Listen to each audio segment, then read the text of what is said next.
Oi, gente! A aula dessa semana é Quem foi Narcisa Malha? E eu vou ter a honra de dividir essa aula com a professora Patrícia Chaves. Eu vou falar sobre o Brasil de Narcisa Malha e a professora Patrícia vai falar sobre Narcisa Malha. Alguns de vocês devem estar pensando assim, poxa, de novo? Pois é, gente, de novo. Narcisa é uma figura tão rica que sempre temos alguma coisa a dizer sobre ela.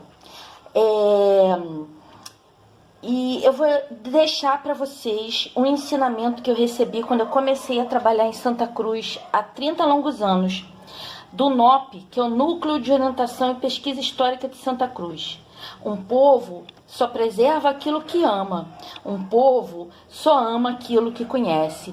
Então, para a gente amar a Narcisa, para a gente conservar, para a gente preservar a Narcisa, a gente precisa conhecê-la. Ela precisa fazer sentido para a gente.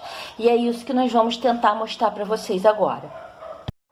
A música que vocês acabaram de ouvir no primeiro slide chama-se João Lopes, é de autor desconhecido e esse ritmo que vocês ouviram é um machixe. Era a música popular brasileira da época de Narcisa. Narcisa nasceu em 1852, portanto na segunda metade do século XIX, tá? E o machixe era uma mistura da polca, que era um ritmo europeu, muito marcado pelas bandas militares, e do lundu, que é um ritmo africano, tá? Então deu esse ritmo que vocês acabaram de ouvir aí. E olha só, gente, quem governava o Brasil na época de Narcisa? Quem governava o Brasil era Dom Pedro II, segundo porque ele era filho de Pedro I, né? Quando Narcisa nasceu em 1852, Dom Pedro II tinha 27 anos, portanto ele tinha esse rosto, né? Muito provavelmente que vocês estão vendo nessa pintura aí. A forma de governo do Brasil era uma monarquia constitucional. O que isso significa? Que o poder do imperador, teoricamente, era limitado por uma Constituição. O governo tinha que obedecer à lei maior do Brasil, que era a Constituição.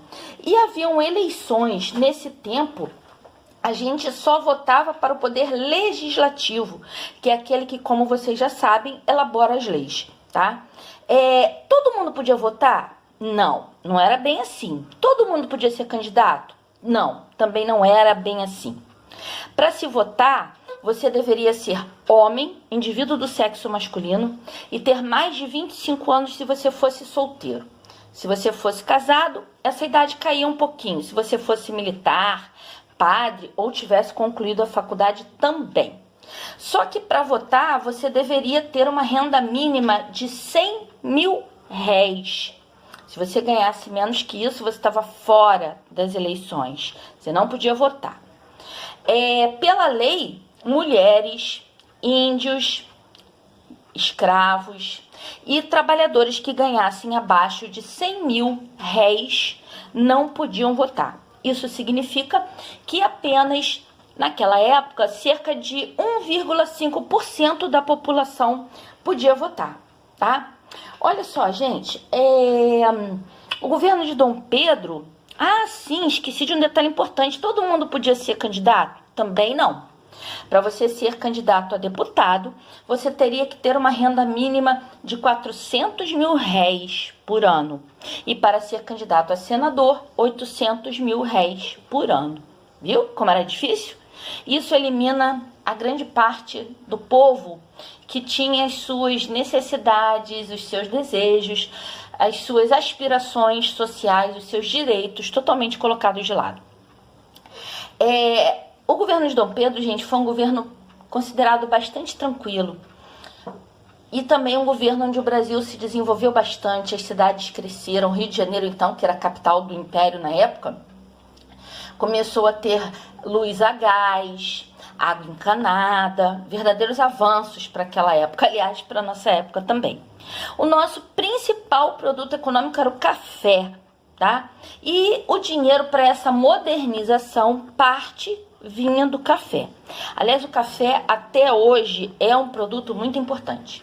Naquela época, gente, a nossa moeda era o 1.000 réis, ou simplesmente réis, como o povo dizia.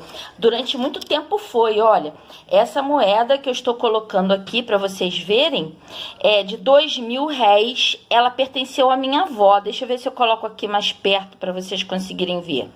Estão vendo? Pois é, ela pertenceu à minha avó, eu guardo com muito carinho por causa disso, tá bom? E ela tem aqui, ó, o perfil de Duque de Caxias, tá? Um militar muito importante naquela época. O 1.000 réis, ou réis, ele circulou durante bastante tempo aqui no Brasil, até Getúlio Vargas. E olha só, gente, vocês sabem quanto valeria 1.000 réis no dinheiro de hoje? Valeria mais ou menos 123 reais. E R$1 valeria 0, centavos, né? 0,123 centavos, 123 centavos de real, tá? Essa aproximação foi feita pelo pesquisador Laurentino Gomes.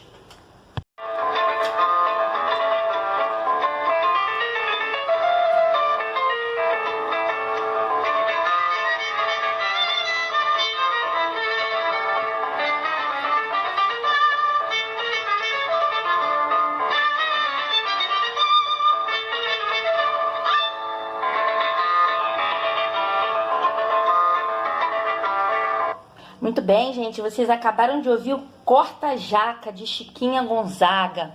Chiquinha era contemporânea de Narcisa e foi a primeira maestrina, a primeira mulher a ser maestro, a reger uma orquestra. Olha só, gente, Narcisa era uma mulher à frente do seu tempo, Chiquinha era uma mulher à frente do seu tempo.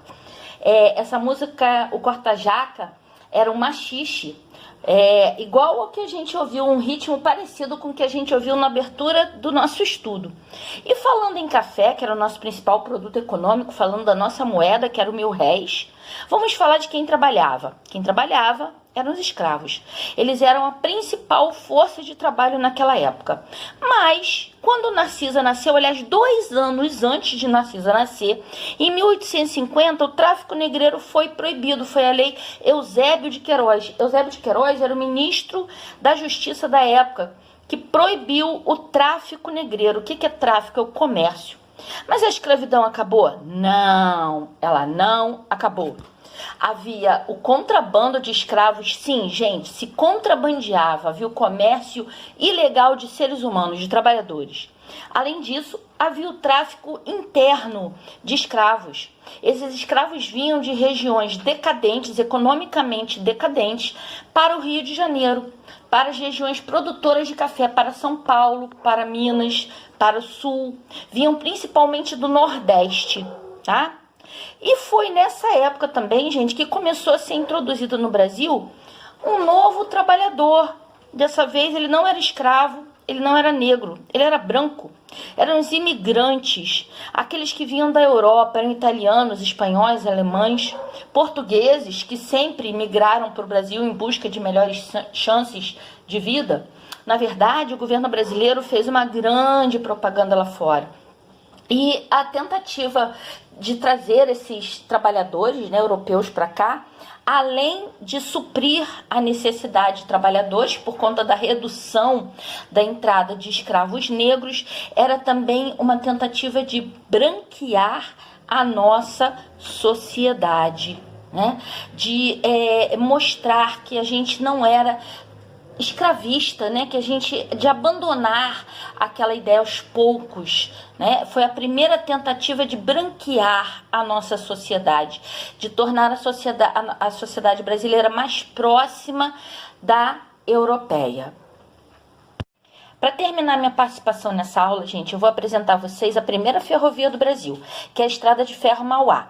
O início das obras foi em 1852, quando a Narcisa estava nascendo, né? E ela foi inaugurada em 1854, 2 anos depois, um tempo recorde para isso, tá? Principalmente para a tecnologia da época.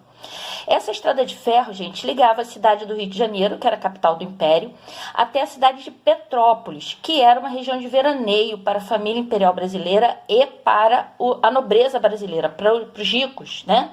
Eles iam para lá fugir do calor. E esse caminho não era todo feito de trem não, tá, gente? Primeiro eles pegavam um barco a vapor, lá na Praça 15, no centro do Rio de Janeiro, iam até o fundo da Baía de Guanabara, que é a região de Magé, na Baixada Fluminense atualmente. Ali eles pegavam o trem. Essa estaçãozinha que tá aqui, ó, gente, ó, ela ainda existe lá, né? Deveria estar, inclusive, melhor conservada, porque é um marco histórico importante. Depois eles iam no trenzinho, nessa Maria Fumaça que vocês estão vendo aí, até o pé da serra. Lá no pé da serra eles pegavam uma carruagem e completavam o percurso, então, de carruagem.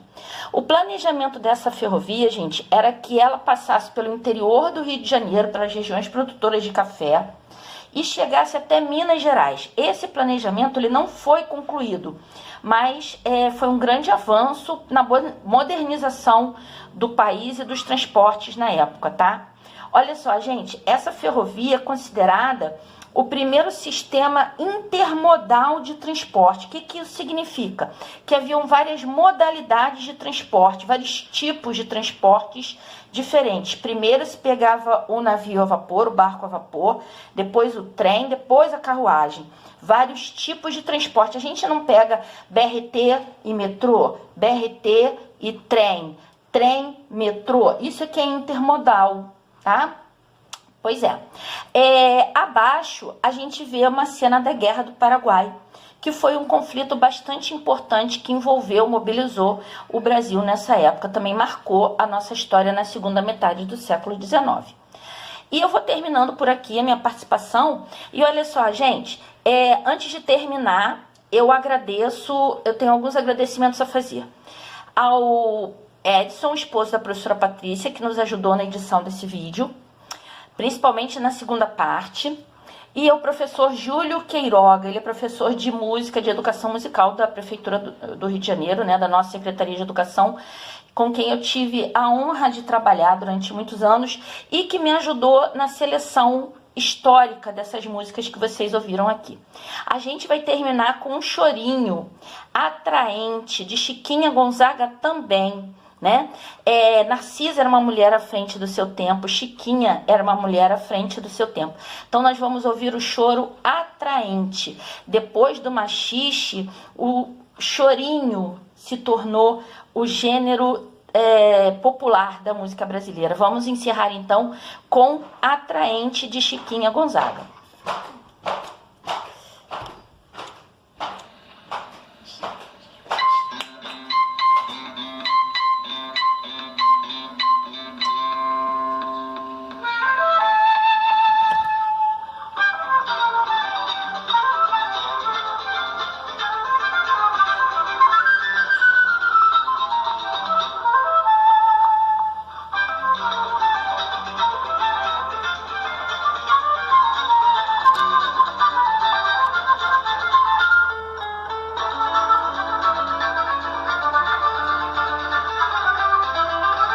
Professora Patrícia, da Escola Narcisa Amália, a professora Cris me convidou para falar sobre a nossa patrona, né, que é a Narcisa Amália, e ela foi meu objeto de estudo, né, de um trabalho que eu fiz na minha pós-graduação, e aí eu vou falar um pouquinho dela para vocês, da história da nossa patrona, né. A nossa patrona, né, que dá o nome para a nossa escola, Narcisa, ela nasceu e viveu, né, boa parte da vida dela no século XIX, que é um tempo muito distante do tempo que a gente vive hoje, né? Ela nasceu no dia 3 de abril de 1853 e morreu já no século XX, em 1924. Ela morreu com 71 anos de idade. Por que a Narcisa é tão importante, né? Ela é muito importante para a história do Rio de Janeiro, ela é muito importante para a literatura brasileira, ela foi a primeira jornalista mulher a escrever em jornais e receber pelo seu trabalho, escrever profissionalmente. Ela foi uma poetisa muito famosa no século XIX, chegou a ser homenageada pelo imperador Dom Pedro II, que na época era o governante do Brasil, né? Ela recebeu 2 prêmios pelo livro que ela publicou, o único livro que ela publicou, embora ela tenha escrito em muitos jornais, que eu vou dizer aqui para vocês o nome deles, né? Mas a Narcisa, ela recebeu 2 prêmios pelo livro Nebulosas, que ela escreveu e era uma raridade por ter sido escrito por uma mulher. Ela foi aclamada, elogiada por vários autores importantes da época, como Machado de Assis, que vocês já devem ter ouvido falar, né? Um grande escritor. Ela recebeu o prêmio A Pena de Ouro e a Lira de Ouro, que era dada para escritores importantes do Brasil naquele tempo, tá? Ela, a Narcisa, era filha de pais, né, que eram professores. O pai dele era conhecido como Professor Jacome. O Professor Jacome, ele era um professor dono de escola, né?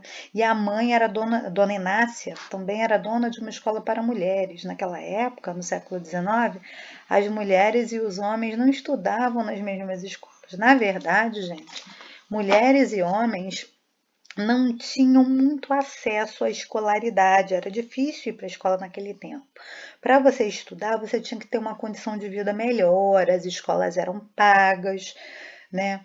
Narcisa, como era filha de professores, ela não era rica, mas ela tinha pais instruídos, então ela desde muito cedo, desde pequena, ela aprendeu a ler, escrever, falava muito bem o francês, que era uma língua, né, muito falada na época, como o francês no século XIX está para a gente como o inglês hoje, né, que era necessário você saber falar e conhecer para você entender das coisas que estavam acontecendo e tal. Vou dar uma paradinha, vou continuar daqui a pouco, peraí.